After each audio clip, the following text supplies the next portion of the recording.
Assalamualaikum warahmatullahi wabarakatuh dan selamat pagi murid-murid. Berjumpa kembali kita pada hari ini dalam kelas PDPR Sains untuk tahun 4. Untuk PDPR kita hari ini, cikgu akan menghabiskan tentang tajuk tenaga. Hari ini cikgu akan menyentuh tentang tajuk berhemat menggunakan tenaga. Okey, baik murid-murid, apa itu berhemat menggunakan tenaga? Berhemat di sini bermaksud berjimat cermat. Kebanyakan tenaga yang kita gunakan pada hari ini berasal daripada sumber tenaga yang tidak boleh dibaharui. Untuk memastikan kita mempunyai sumber tenaga yang mencukupi pada masa akan datang, kita perlulah berhemat menggunakan tenaga.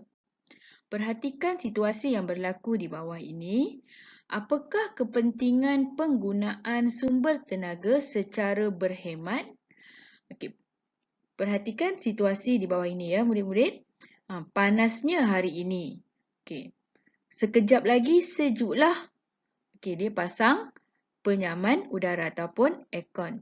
Okey, selepas beberapa bulan, selepas sebulan, mahalnya bil elektrik bulan ini. Banyak tenaga elektrik yang telah digunakan. Okay, kita bandingkan dengan situasi yang kedua. Panasnya hari ini. Okay, dia buka tingkap. Okay, sekejap lagi sejuklah. Murahnya bil elektrik bulan ini. Tenaga elektrik yang digunakan pun sedikit.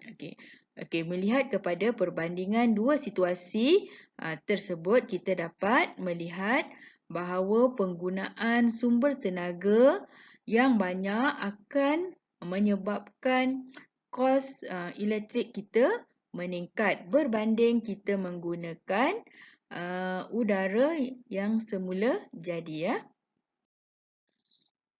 Murid-murid boleh perhatikan dua situasi yang berlaku dalam gambar rajah ini.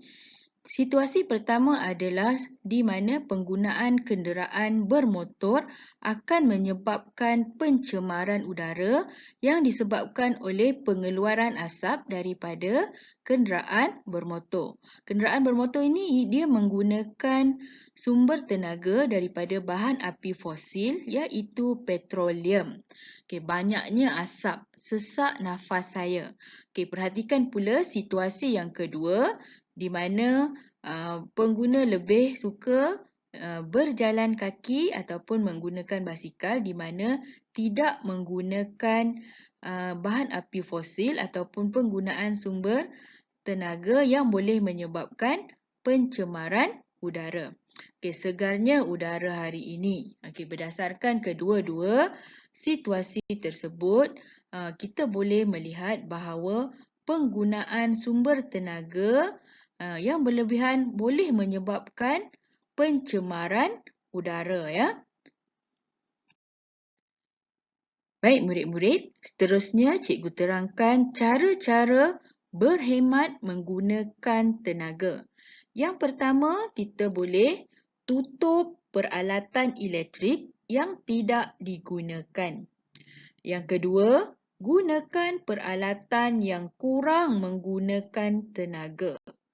Yang ketiga, gunakan pengangkutan awam atau berkongsi kereta. Dan yang keempat, kita boleh mengitar semula bahan yang terbuang.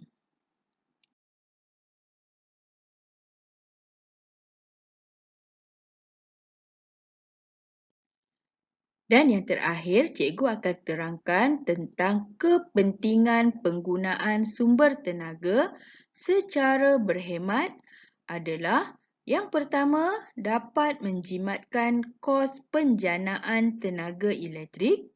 Yang kedua, dapat mengelakkan daripada pembaziran sumber tenaga. Dan yang ketiga, mengurangkan pencemaran alam sekitar.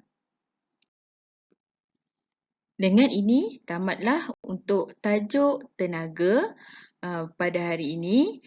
Untuk tugasan dan latihan pada hari ini, cikgu mahu murid-murid membuat latihan di dalam buku latihan Smart 1001 bank soalan di muka surat 60, 61 dan 62. Sebagai panduan untuk menjawab soalan, cikgu telah sediakan video untuk murid-murid jadikan panduan untuk menjawab soalan tersebut. Okey, dengan ini cikgu berhenti dulu setakat ini dan kita akan meneruskan lagi dengan topik yang baru pada minggu hadapan. Okey, sekian. Assalamualaikum warahmatullahi wabarakatuh.